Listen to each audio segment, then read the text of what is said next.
네, 함께 이야기 나눠주실 네 분 모셨습니다. 최병묵 전 월간조선 편집장, 김민전 경희대 후마니타스 칼리지 교수, 김태현 변호사, 박지훈 변호사 모셨습니다. 네, 안녕하세요. 안녕하십니까? 네, 먼저 정유라 씨가 어제 덴마크 현지에서 체포가 됐고 이 구금 기간 연장 여부를 결정하는 심리를 법원에서 받았는데요. 덴마크 현장에 나가 있는 동정민 특파원 연결해 보겠습니다. 동정민 특파원.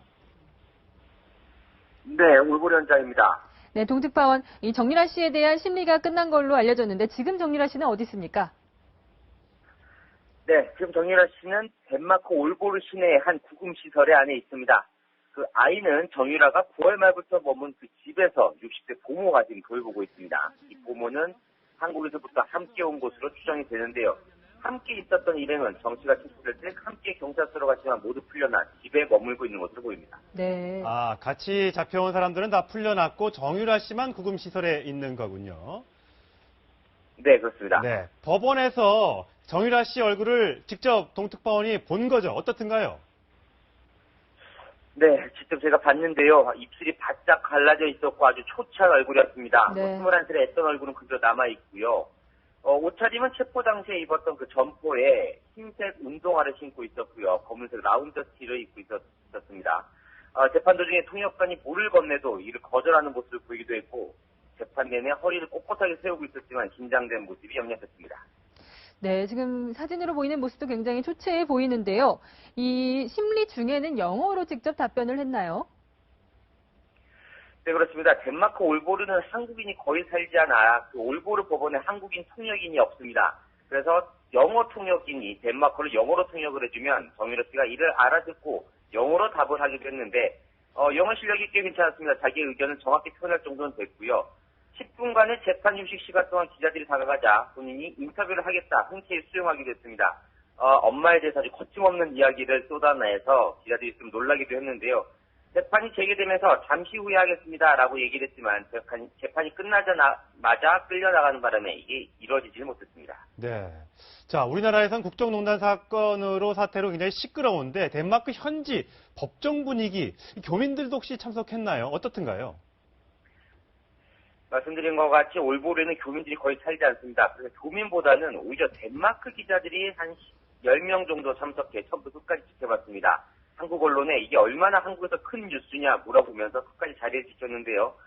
덴마크 한국 대사도 코펜하겐에서 넘어와서 이 재판 과정을 모두 지켜봤습니다. 네. 그러면 정유라 씨만 지금 구금이 된 상태면 올보르에 있는 집에 아직 사람이 지금 있는 건가요? 네, 사람이 분명히 있습니다. 제가 세워져 있는 벤 옆을 지나가자 집안에서 타키를 눌러서 차에 체카 문이 잠기는 소리가 들리기도 했습니다. 그래서 제가 지금 문을 두드리면서 한번 이야기를 청했지만 그 안에는 지금 묵묵부답이었습니다. 그러나 정유라 씨를 빼고는 그 일행은 모두 집안에 지금 머물고 있는 것으로 확인됐습니다. 사실 정유라 씨가 개와 고양이, 말도 많았지만 고양이와 개를 많이 키웠다고 했는데 현장에 가보니까 네. 그렇게 많이 지금도 있던가요? 네, 집 옆에 있는 창고를 무심코 열었다가 아주 깜짝 놀랐는데요. 고양이 5마리가 겁에 질린 눈으로 쳐다보고 있었습니다.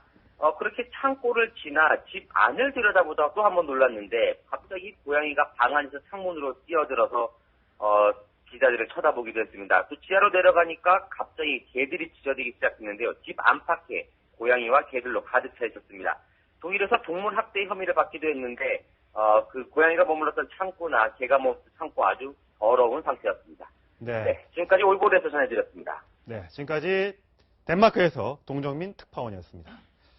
네, 정유라 씨에 대한 심리가 덴마크 법원에서 이루어졌는데요. 박지훈 변호사님, 네. 지금 정유라 씨 측의 이 입장은 귀국은 할 테니까 구금은 풀어달라 이런 부탁을 했다면서요. 그렇죠. 구금의 부분은 이제 덴마크는 당연히 귀국한다면 이제 풀어지는 과정이고요. 네. 만약 한국에 오게 된다면 한국에서 어떤 구속 재판을 받느냐, 구속 수사를 받느냐, 불구속 수사를 받느냐 이런 부분인데 오늘 특검에서는 구속 타협은 없다라고 얘기를 했습니다. 예. 그 부분이 중요한 포인트로 보입니다. 정유라 같은 경우는 지금 불법 체류인지 아닌지 이 부분이 애매한 그런 상태예요. 예. 특히 여권이 무효화되는 건 1월 10일이고요. 네. 또 비자는 그쪽에서 쓰는 겁니다. 비자는 입국하는 거기 때문에 비자는 아마 유효할 가능성이 높고요. 예. 그런 상황이기 때문에 덴마크 법원은 우리의 인도 구속을 요청을 받아들인 것 뿐이지 그 불법 체류라고 결정한 건 아닙니다. 다만 한 달 정도는 더 잡아둘 수 있다. 그 정도를 얘기한 거지 벌써 불법 체류를 인정한 건 아니고요. 네. 만약에 정유라가 현지 변호사라든지 법률가의 조언을 통해서 만약 그 불법 처리 부분을 다투고 또 범죄인 인도 부분을 다툰다면 사실은 시간은 상당히 길어질 가능성도 있다. 예. 그렇기 때문에 특검에서 이번에 어떤 구속 얘기한 거는 정유라한테는 큰 의미로 다가오지 않을까 이렇게 보입니다. 만약에 이제 특검에서는 협상이 없다고 말했지만 저걸 받아들이면 지금 사흘 안에 목요일쯤에 뭐 금요일 이번 주 안에 들어온다는 거 아니겠습니까? 타협의 여지는 전혀 없을까요? 아니, 그러니까 특검이 저걸 거부한 것으로 봐서는 네. 왜 그러냐면 지금 말씀하셨듯이 바로 자 정유라 씨가 한국에 귀국하겠다 하는 거를 불구속 상태를 조건으로 했잖아요. 예. 네. 그런데 만약에 특검에서 거부했을 경우 정유라 씨가 그럼 나 여기 변호인 선정을 해서 여기서 그러면 다툴 거야라고 하면은 이게 언제까지 길어질지 모른다는 게 우리의 지금 일반적인 예상이었어요. 예. 네. 근데 특검도 그걸 모르지 않을 거거든요. 그런데도 불구하고 특검이 거부한 것으로 봐서는 현재 덴마크 법원이 결정한 이달 말까지, 1월 말까지의 구금 상태, 이것을 정유라 씨가 아마 변호인을 설령 선임한다 할지라도 아마 풀기 어려울 것이다. 이런 확신이 있기 때문일 거예요. 제가 법률적인 측면은 잘 모르겠지만, 네. 그렇지 않으면 특검에서 저걸 거부했다가 만약에 프랑스에 있는 유선나 씨처럼 네. 몇 년간 못 들어오는 사태면 그 부분에 관한 특검의 책임도 있을 거거든요.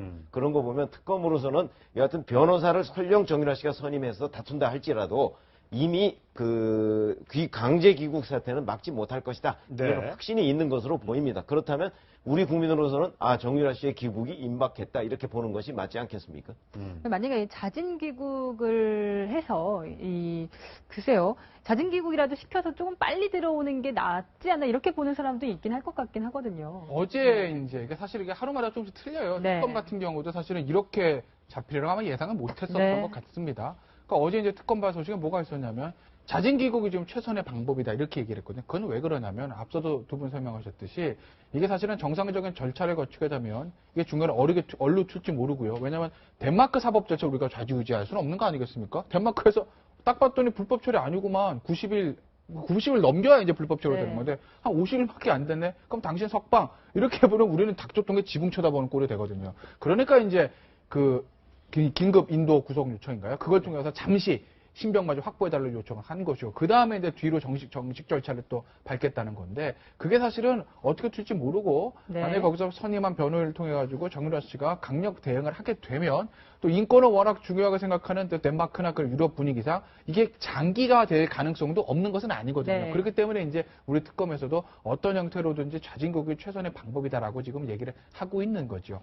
근데 정유라 씨 말이 맞는다면 불법 체류일 가능성이 높아요. 정유라 씨가 기자들이 언제 덴마크에 갔느냐 그럴 때 9월 말에 갔다고 그랬어요. 네. 그러면 10월 말, 11월 말, 12월 말이면 90일입니다. 네. 아하. 지금 1월이네요. 체포된 게 1월 아니에요. 네. 그러니까 90일 넘었어요, 이미. 넘었기 때문에 본인 말이 9월 말에 덴마크에 간 게 맞다면 그렇다면 불법 체류일 가능성이 높죠. 그럼에도 불구하고 유럽에는 비자가 조금 다양합니다. 네. 비자가 생계라든지 이런 것들을 요청을 해가지고 비자를 받은 거라면 1년 이상도 거주가 가능하거든요. 네. 또 유럽은 생겐 조약에 따라가지고 독일에서 거주하다가 덴마크라든지 EU 국가 아무 데도 체류가 가능합니다. 네. 막 그런 상황으로 보면 지금 정유라 말이 맞다손 치더라도 비자 기간이 남아있다면 네. 불법 체류가 아니거든요. 예. 또 여건 무효까지 되지 않았습니다. 그런 네. 상황이기 때문에 이거는 법적으로 다툴 여지는 충분히 있는 상황이 아닌가 저는 그렇게 또 봅니다. 자, 그렇다면 법적으로 뭐 충분히 다툴 수 있다라고 말씀하셨는데요. 그러나 또 심리적으로 본다라고 하면 20대 여성이 외국 사법기관에 뭐 한 30일 가까이 구금된다라고 하면 이거는 엄청난 아마 심리적인 압박이 될 겁니다. 그렇기 네. 때문에도 아마 자직 귀국 부분을 본인이 생각해볼 여지는 저는 분명히 있지 않는가 하는 생각을 예. 해볼 수가 있겠죠. 자, 그런가 하면 심리 이제 휴정, 덴마크에서 이제 휴정 상태에서 정유라 씨가 한국 기자들과 만나서 직접 이야기를 해봤습니다. 네. 동정민 특파원이 보내온 그 영상은 아니고요. 목소리 한번 들어보시겠습니다. 2016년도에도 당연히 F학점을 받고 그대로 제적이 될 줄 알았는데 학교를 입학하고 나서 처음으로 그 리철빈 교수님이랑 시경 총장님이 학교에 가서 봤어요. 학생이랑. 그러고 저는 먼저 왔고 어머니를 한국했거든요. 그러고 난 다음에 저도 아예 몰랐는데 특접이 나온 거예요. 자퇴를 해달라고 말씀을 드렸는데 자퇴가 안 들어갔어요. 그걸 누구한테 하죠? 어머니한테. 저는 아예 그때 탁구가 된 적이 없었고 담당 교수님도 하나도 모르는 시점이었어요. 제가 아기를 낳은 지 얼마 안 되고 바로 독일로 왔거든요. 2달 만에 독일 와서 바로 왔어요. 자, 이미 알려진 내용이긴 하지만 사실 굉장히 충격적인 내용이에요. 자기도 F를 받을 줄 알았는데 교수랑 총장을 만났더니 학점이 나왔다. 너무 솔직하게 인정을 한 거잖아요. 어떻게 보면은. 그러니까 저는 정유라 씨가 저렇게 얘기한 것이 사실일 거로 봐요. 네. 왜 그러냐면 본인이 학교에 뭐 딱 한 번 갔다는 거 아니겠습니까? 예. 한 번 갔는데, 그러니까 저 때는 이제 한 번 가지도 않은 상태였죠. 예. 그런데 부정입학을 어머니가 다 처리했단 말이죠. 그리고서 학사 관리도 본인은 전혀 몰라요. 학교에 가지도 않아서.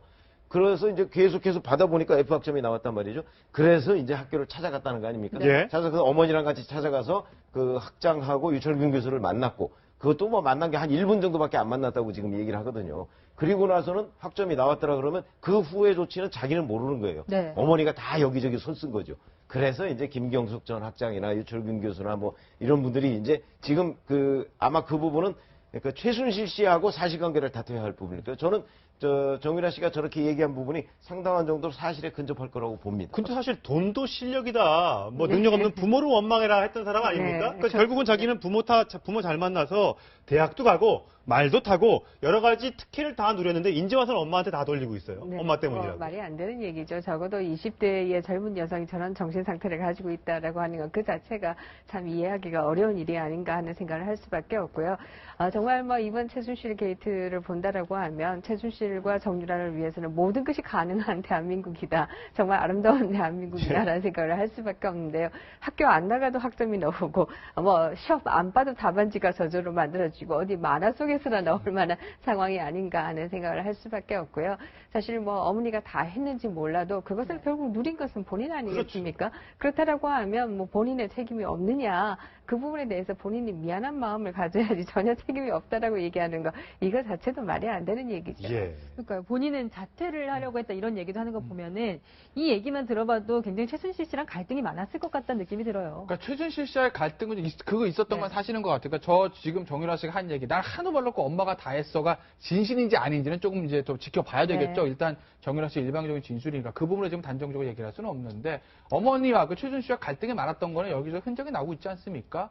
그 얼마 전에 공개된 카톡 메시지 보면 엄마에 대해서 안 좋은 얘기를 하는 것도 좀 있었고요. 그리고 정유라 씨가 어찌됐든 간에 지금 그 학교를 다니는 와중에 애를 가져가지고 반대하는, 그러니까 최순실 입장에서 굉장히 반대했던 거 아니겠어요? 뭐, 그 전 아이 아빠인 신주평 씨한테 각서도 받는 걸로 보면 최순실 씨가 엄청나게 반대를 했던 것 같은데 그 아이를 이제 출산하는 그 과정에서 엄마와의 갈등이 굉장히 있었던 것 같아요. 그러니까 그건 맞는데 아마 그 연장정상에서 생각을 해보면 엄마와의 갈등이 있었으니까 학교 분들 엄마가 알아서 난 몰라. 나 학교 그만둘 거야. 나 엄마 알아서 해. 라고 하고 독일로 왔을 가능성은 있으나 예. 문제는 사후에라도 정말 몰랐겠느냐에 대한 그건 있는 거죠. 아. 미필적으로나마 아하. 확실히 엄마 그럼 나 이번에 F니까 엄마 알아서 해줘. 그래 유라야 걱정 마. 여기까지는 아니들지라도 엄마가 알아서 해라고 하고 왔을 때 미필적으로 이제 미필적 고의라고 하잖아요. 예. 그러니까 넌지시 지레짐작으로라도 엄마가 이렇게 해주면 다 처리해주겠지라는 게 전혀 없었을까? 예. 조금 의문이에요. 이미 또 교육을 통해서 그것을 학습해 오지 않았습니까? 중학교도 고등학교도 그러네. 대학교도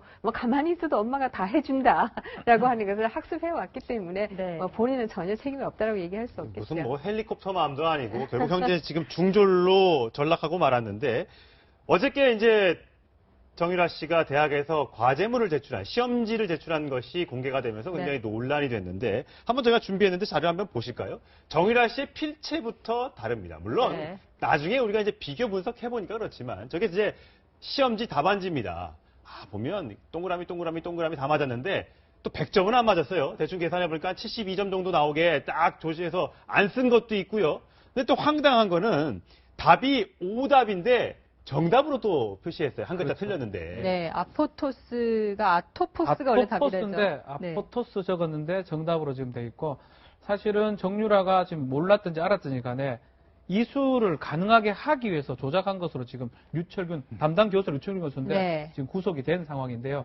글쎄요, 저걸 저 왼쪽에 있는 게 그 옛날에 정유라 본인 씨가 필체죠. 자필로 네. 썼던 그 확약서 있잖아요. 재산 네. 안 받겠다, 남편하고만 잘 살겠다 했던 글자와 비교해도 너무나 누군가 대신 썼다는 게 뭐 확연하게 너무나 드러나요. 다르고 뭐 조교 내지 딴 사람을 통해서 이제 작성이 된 것으로 지금 보이는데요. 네. 결국 정유라 씨는 저는 이렇게 생각합니다. 이게 초등학생이 아닌 이상 우리가 형사 미성년자가 14세입니다. 14세가 아닌 이상 본인이 모든 이득을 본 거예요. 네. 최순실도 본 게 아닙니다. 본인이 봤기 때문에 몰랐다 해가지고 이걸 피해갈 수 있을지. 예. 그러니까 몰랐다 하더라도 글쎄요. 내가 지금 학점 받고 있는 상황을 그럼 누가 지금 책임을 져야 됩니까? 지금 20살이 넘은 사람이라면 그렇죠. 네. 결국 본인이 책임져야 될 부분이고 저런 부분 또 우리 언론에 보면서 전문가들 얘기를 좀 들었을 것 같아요. 네. 니는 몰랐다 그래라. 어차피 엄마가 지금 구속돼 있으니까 엄마한테 미뤄보자라고 얘기했지 않을까라고 전 추측을 좀 네. 해보고요.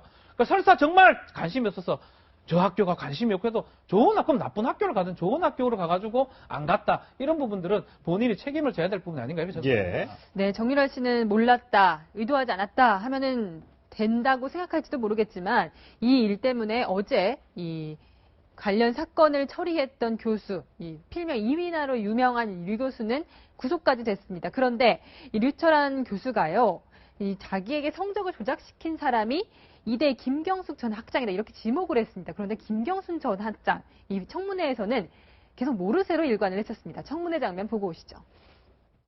교수각장의 지시를 받고 정유라 학생의 학점이 관리될 수 있도록 사실과 다릅니다. 김종 차관으로부터 최순실 씨 정유라 이야기 들은 적 있어요, 없어요? 없습니다. 전혀 없습니까? 예, 없습니다. 이 최순실 정유라 부정 입학의 중심은 바로 김경숙 씨다.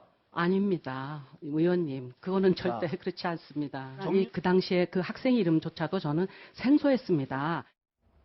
저 진짜 궁금한 게요. 네. 어쨌든 전학 교수님이시니까 전 학장이잖아요. 학장이 만약에 교수한테 저 학생 좀 잘 좀 챙겨주시고 성적 좀 나오게 해주세요라고 하면 특히 이제 3번이나 전화해서 하면 압박을 느끼고 할 수도 있는 겁니까? 절대 안 되는 겁니까? 저런 경우가 사실 뭐 상상하기 어렵습니다. 저는 네. 뭐 제가 대학에 있습니다만 부정 입학이 대한민국에서 가능하다라고 하는 것도 이번에 정말 처음 알았고요.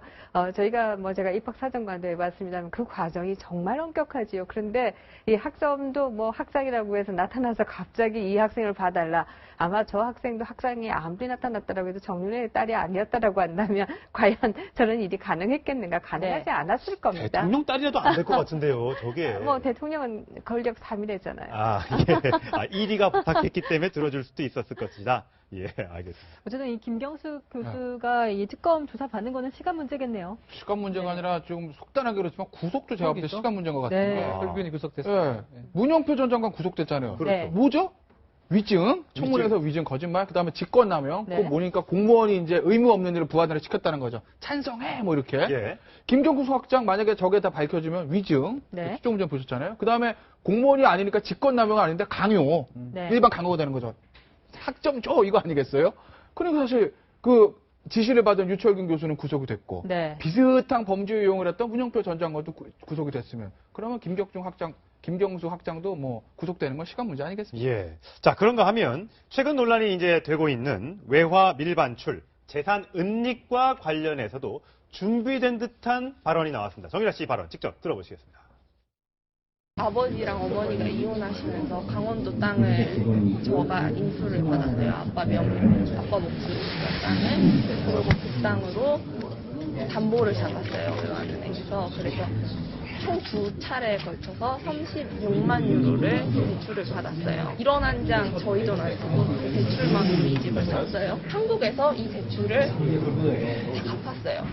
조세포 토탈 그런 거 있잖아요. 그런 것도 저희가 독일에서도 저희가 세무사를 쓰면서 세금을 다 냈어요. 그 종이가 있으면 포스트잇 딱딱딱 붙여놓고 사인할 것만 해서 사인만 하게 하셔가지고 저는 아예 내용 안 했거든요. 1원 한 장 안 쓰고, 1원 한 장 안 쓰고 독일에 있는 건물들을 샀다. 대출은 다 한국에서 갚았다. 그렇죠.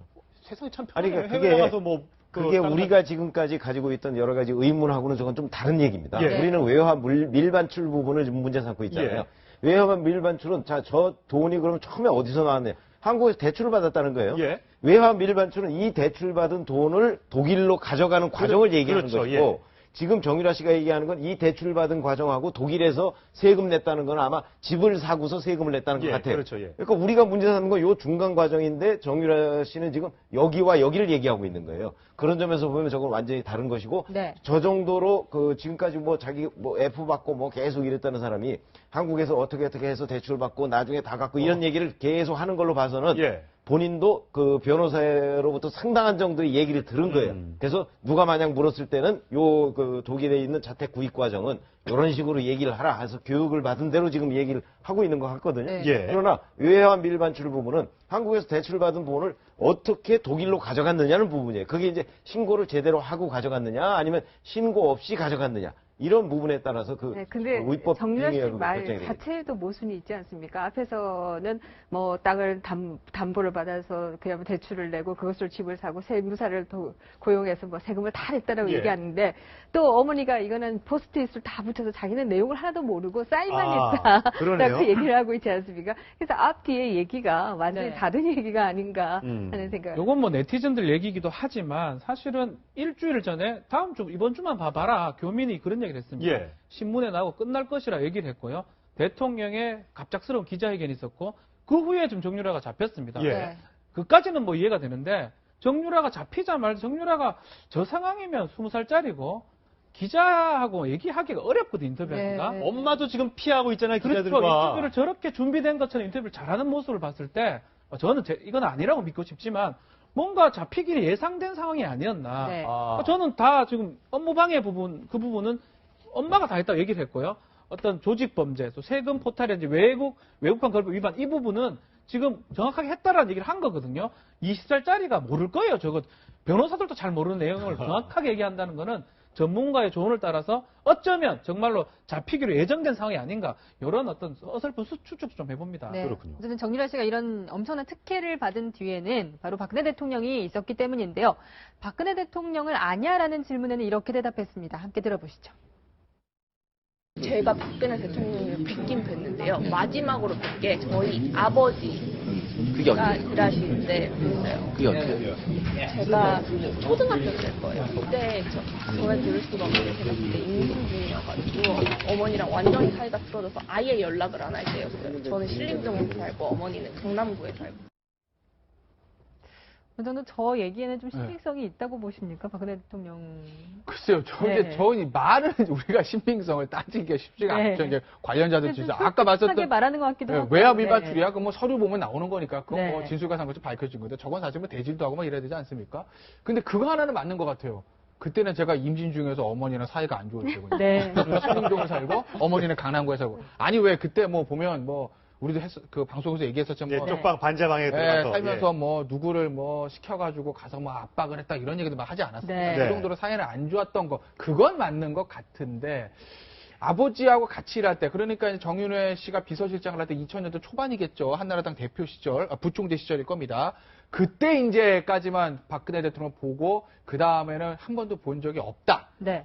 이렇게 얘기를 했는데 글쎄요. 그건 좀 글쎄요. 근데 그것은- 중간에 기간이 상당히 뜹니다. 그러니까 무슨 얘기냐면 정윤회 씨가 비서실장 하는 게 박근혜 대통령이 그랬잖아요. 2007년 이후에 내 곁을 떠났다고 그랬어요. 그랬어요. 네. 자, 그럼 2007년 이후부터 지금까지 한 번도 못 봤다는 벌써 얘기가 9년 되잖아요. 됐는데, 10년 됐네요. 못 봤다는 얘기가 되잖아요. 예. 그리고 이제 또 한 번의 계기가 있었어요. 무슨 얘기냐면 자, 박근혜 대통령이 그러니까 임선희 씨, 정유라 씨로 보면 할머니잖아요. 네. 할머니의 그 팔순잔치에 가서 노래까지 불렀잖아요. 그랬죠. 그 자리에 정유라 씨가 안 왔을까요? 왔겠죠. 물론 네. 그때는 어렸을 때겠지만 네. 그렇게 왔을 것이고 그다음에 2007년 이후에 보면 지금까지 있는데 지금 그 최순실 씨는 그래도 정유라 씨 자기 딸에 대해서 상당히 자랑스럽게 생각을 하고 있어요. 네. 그리고 모든 지원을 아끼지 않고 있거든요. 그러면 박근혜 대통령이 저는 이렇게 봐요. 박근혜 대통령이 대통령이 된 이후에 청와대 한 번도 안 데리고 갔을까요? 전 데려갔을 거라고 보고. 아, 그래요? 그러니까 아니 데려가지 않았겠어요. 서로 잘 알고 그러니까. 그리고 최순실 씨, 최태민 씨 일가와 박근혜 대통령 워낙 가까운 사이이기 네. 때문에 그런 식이면 아마 한두 번쯤은 데려갔을 거라고 저는 생각을 하거든요. 그러면 지금 저거는 검증해봐야 되는 얘기다. 거짓말일 가능성이 많다. 이렇게 봅니다. 김기춘 대통령 비서실장도 독대를 뭐 일주일에 한 번도 못했다고 하고 조윤선 장관도 독대한 지 한참 됐다고 하는데 팔순잔치에도 가고 또 장시호 씨 결혼식에도 가고 뭐, 그다음에 정유라 상복도- 씨도 만나주고 상복도 입으셨다고 하잖아요. 상대는.